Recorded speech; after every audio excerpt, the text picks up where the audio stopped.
I would say it's going to be a long night, but it just got started and it's morning.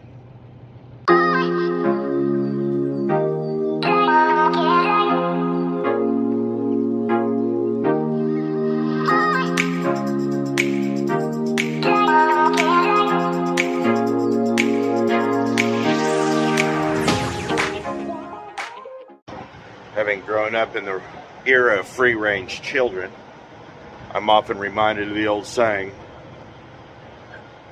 it's 11 o'clock. Do you know where your kids are? But, hey, that's good. Lights are working. I got my coffee, so let's get this thing started. Working in a reset is one of those things that there's almost an art to it. And if you know how to do it,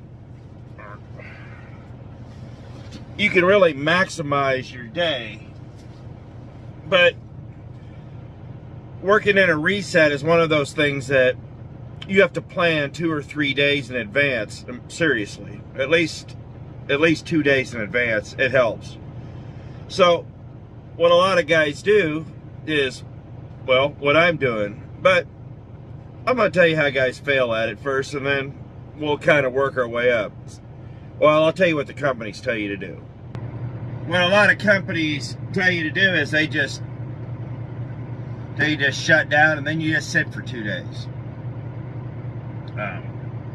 If you know how to maximize it, 2 days can kind of turn into 2 calendar days, but it can turn into 1 day. And it involves starting as early as you can. Because if I can get up to where I got to deliver by, let's say, 6 o'clock in the morning, I can actually be done and parked by, 6:37. So 24 hours is 6:30 the next morning, tomorrow morning, and 10 hours on top of that is 4:30 in the afternoon. So basically, I got shut down one day, did a restart, and then tomorrow night I'm leaving again. Like, well, how is that? Well, 34 hours is 34 hours. There's 48 hours in a day. People seem to forget that. And a day and a half, you'd be gone. And you're not sitting around for 2.5 days.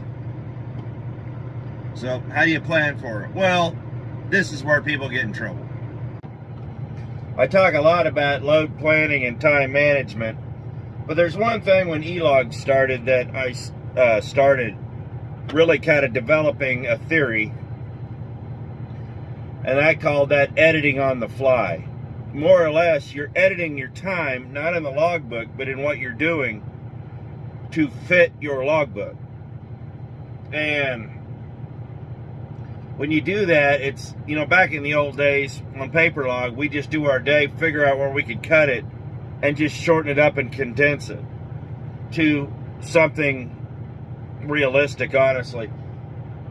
So what you're kind of doing is that, except instead of at the end of the day, you're figuring out how your day's going to go, and you're figuring out where you can cut it at different portions of your day to shorten up your day.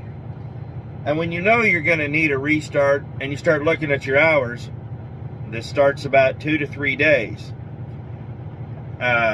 before you know you're going to need the restart. This is why you start planning it out a couple days in advance, because if you know you're going to need it and you're getting some crap hours back, this is what you do. Now, I did a split the other day, and so this is what I'm getting back tomorrow night. These E-logs calculated. So I got a total of 2 days. I've got 21 hours and 40 minutes. Not too bad. That's what I got today. So that's good. So between today and tomorrow, I got some pretty decent hours. But then I'm picking up that, and then I'm picking up that. So 2 bad days, and then I got a good day and a good day, and some bad days. Well, With these E-logs, I just went to all 10, but you usually want to wait a minute. Sometimes these E-logs run on seconds instead of minutes now, so even though it throws it over, it's like I've had guys screw their day up over full 4 seconds. I'm gonna move over to the fuel island, and I'm gonna give these windows a quick wash down. It's dark, so you might as well have clean windows. One of the things that you can do if you can't work a restart in is see those hours. If you're only gonna work an hour or two a day, 1 or 2 days, if you can bank that one day of 10 hours, that 5 and 6 hour day, that right there will roll over to the next few days, and you can start building some hours so you can actually absorb those short days. Now the 7-hour days, those get tricky because those will make you or break you depending on how many hours you have towards the end of the week. But if I wasn't taking a reset, the hours that I save today plus what I roll over will absorb both of those days. Well, at least 1.5 of them. And, you know, we can actually wouldn't need to take a restart, but I'm going to take a restart because, well, it's Friday and I feel like it really, but no, because I can see what's going to happen at the end of the week, but your results will vary. That didn't help. I missed my split windows. So let's get out here on the road and we'll talk a little bit, but I'll probably finish this up throughout the day. Hopefully the sun will be up. I was going to say the sun will be up soon, but no, it won't. So let's get going.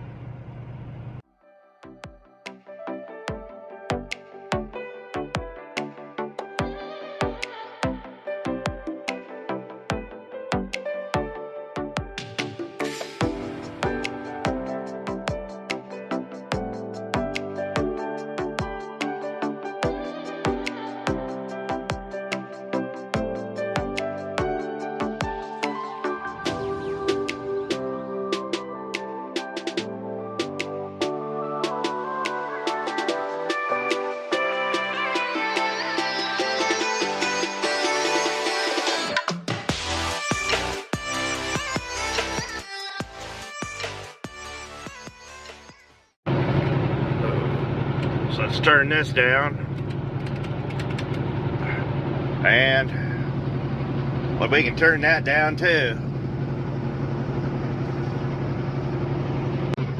I know it's a little dark and you can't see me, but let's get to Kansas City. There'll be light there. A little more light right now. One of the things, there we are. Nope, there we're gone. One of the things you figure out as you get along further in this business is time management. I've talked about time management before. Whoops. Going into Kansas City a little hot. You start figuring a lot of things out, and this is something that just takes time. One of the things that you figure out in this business is proximity. You start learning where everything is. That's why a lot of old timers don't use a lot of atlases. Just because, I mean, they have an atlas, but they don't use a lot of atlases. They're more interested in distance rather than how to get somewhere. So when I talk about proximity, it's you from whatever central point you're in, you know how far you can make it from any given point. And that right there really helps a lot when it comes to figuring out where to be to get your reset started. I prefer to take a reset before I deliver, but at the customer, if you will. Like, I don't like taking resets in the middle of a run. But if I can get to a customer early and I end up having some time, I can go park, and the reason I do that is because when I leave the customer, I still have a full clock. I'm not going to sit there and start my day and burn 10 more hours or whatever I do just because of that. Now, there are always exceptions, but I never take a restart. Well, I should say never. Very rarely will I ever take a restart before a run. If I'm dispatched and I can make it without doing a restart, I will, but I hate being dispatched and having to sit 34. So that's just something I don't like. Now, as funny as this sounds, a split sleeper in situations like this can be your best friend. Now, a lot of companies discourage split sleeps or split sleepers on your logbooks. I've never understood that. I think it's just because, well, especially now, because the computer will do it for you. But I don't think the people in the office really want to screw with it, and I think they think it makes their job harder. But here's the thing. If you're 4 or 5 hours out and you've only got an hour or two on the clock and you're forced to take a break, but you know that a split sleeper berth will get you on the road faster, take that 7 and you can get to your customer 3 hours early if you've got the time to do it. Here's the thing, is once you get parked, you can go off duty for that 3 hours, and you're already 3 hours in, and you didn't have to sit at the customer and start your clock 3 hours later.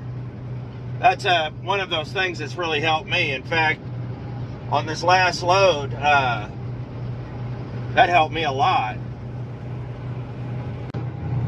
So what ended up happening with the last load was I had a split sleep. I did a split sleeper there in Ecru, Mississippi. Now, I took off out of Memphis to go down to pick up my load south of Ecru, and I wasn't recapping for 2 days. In fact, this morning was the first time I recapped for the week since I left the house. Well, so I only had a finite amount of hours anyways, so I realized with the hour and a half that I drove from Memphis down to where I had to pick up and come back, I'm sitting on, not quite an 8-hour break, just a little more than that, and I realized that if I do a 7-hour break or an 8-hour break, which I did a 7, what ends up happening is that I can take off 3 hours early, get through Memphis, and get parked with what time I have left on my clock, because there's no point in doing a 3-hour break because I'm not gaining anything after that. So when I got parked last night, I just went off duty and did my 3-hour break at the end of my day. You can do that. And hey, it worked out.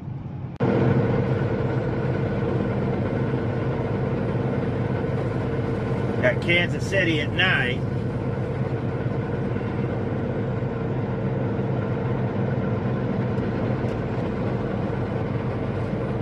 I tend to go through downtown just because, well, I'd rather do that, especially at night. It's more direct. I don't think it really saves me anything, but it seems like I can just move through it faster. We got 3 stoplights, but aside from that, it's not too bad.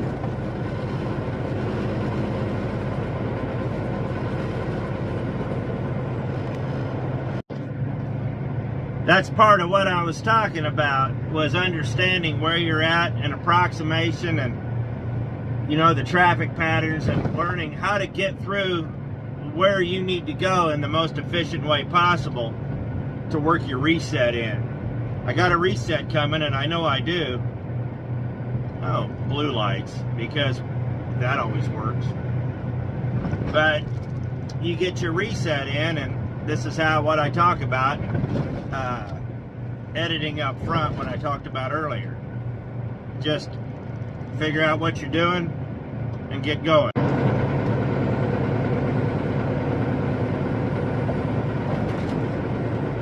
This bridge is usually lit up. It's really cool at night when it's lit up.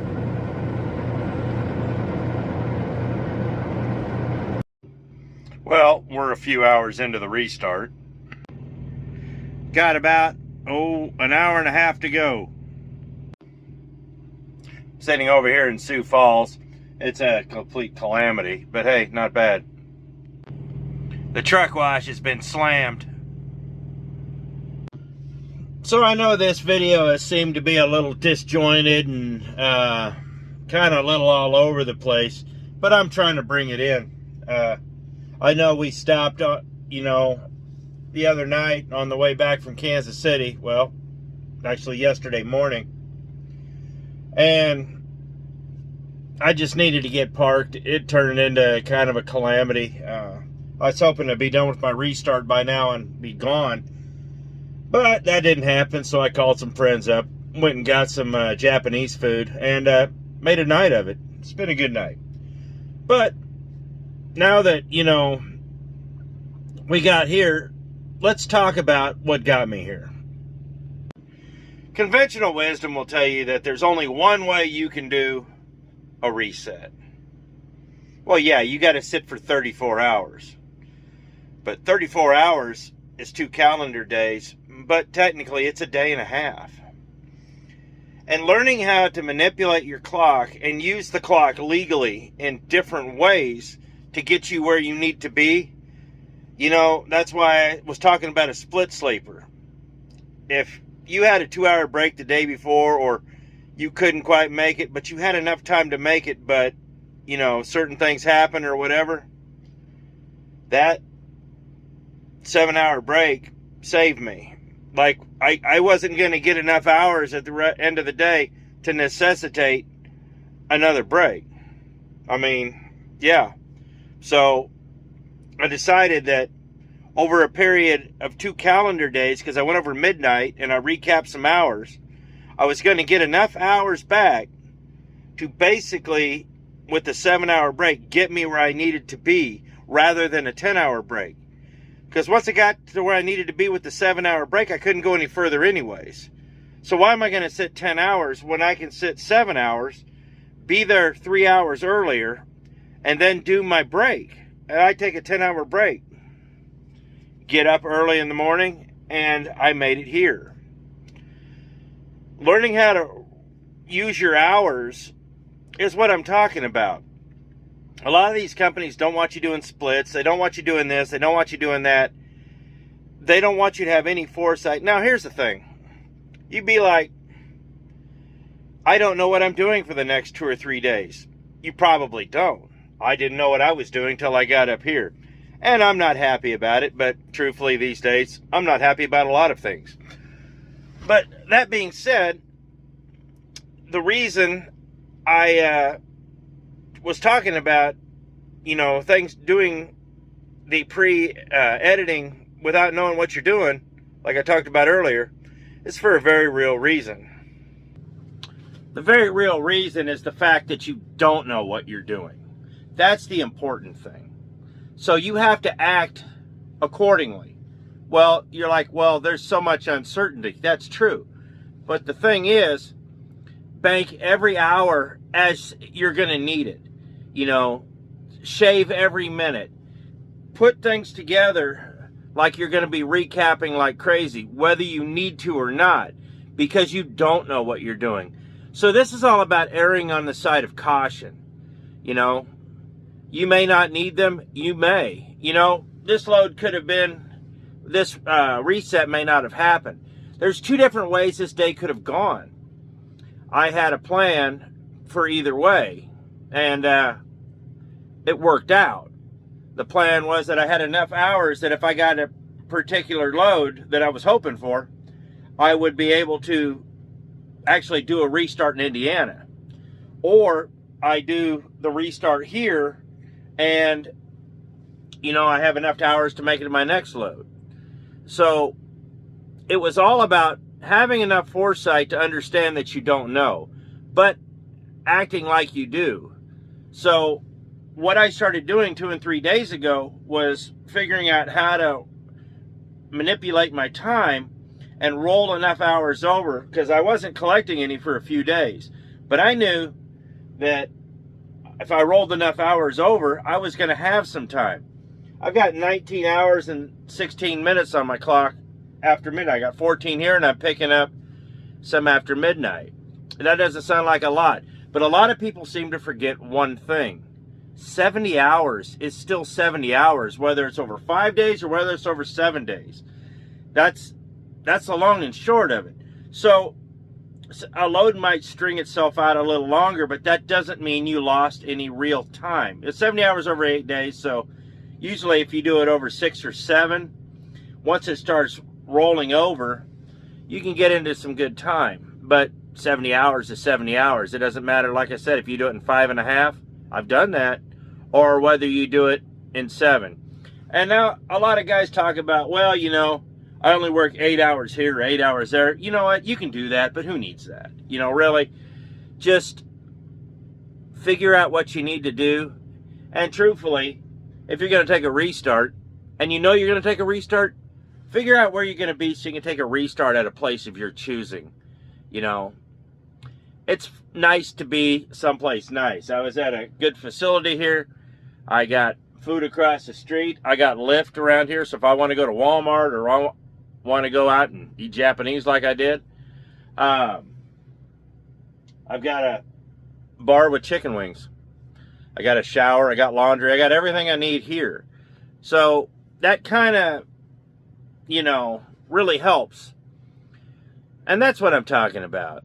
There's no set way to get a reset other than you need 34 consecutive hours.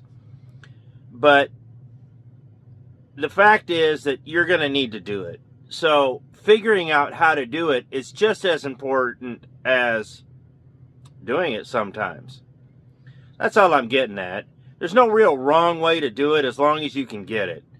But figure out your clock, figure out where you're going to be, and figure out how to put these pieces together to make you money, because that's why we're out here. I say that a lot. A properly done restart, you can be rolling the next day. Like I said, if I could have gotten shut down by 6 in the morning like I wanted to, I could have been out of here at 4 o'clock this afternoon. And halfway, good grief, what is it, 6? Oh yeah, I would have had my load picked up and I would have been gone. So that's what I'm talking about. It's just figuring out how to use your time and how to put these things together to really maximize your time and maximize your profit. Because, like I said, that's why we're out here. So I hope this helps. Like I said, there's no real wrong way to do it, but I'm not going to tell you how to do it because every load is different. And if you really start playing with your clocks, you guys are going to figure it out, and you're going to realize that a lot of people were wrong, and it's a lot easier than you think. And these are things that come with experience. So just put your time in and keep plugging, and I'm sure you're going to be successful. So I appreciate it. Thanks for watching. You guys stay safe out there, and we'll see you next video.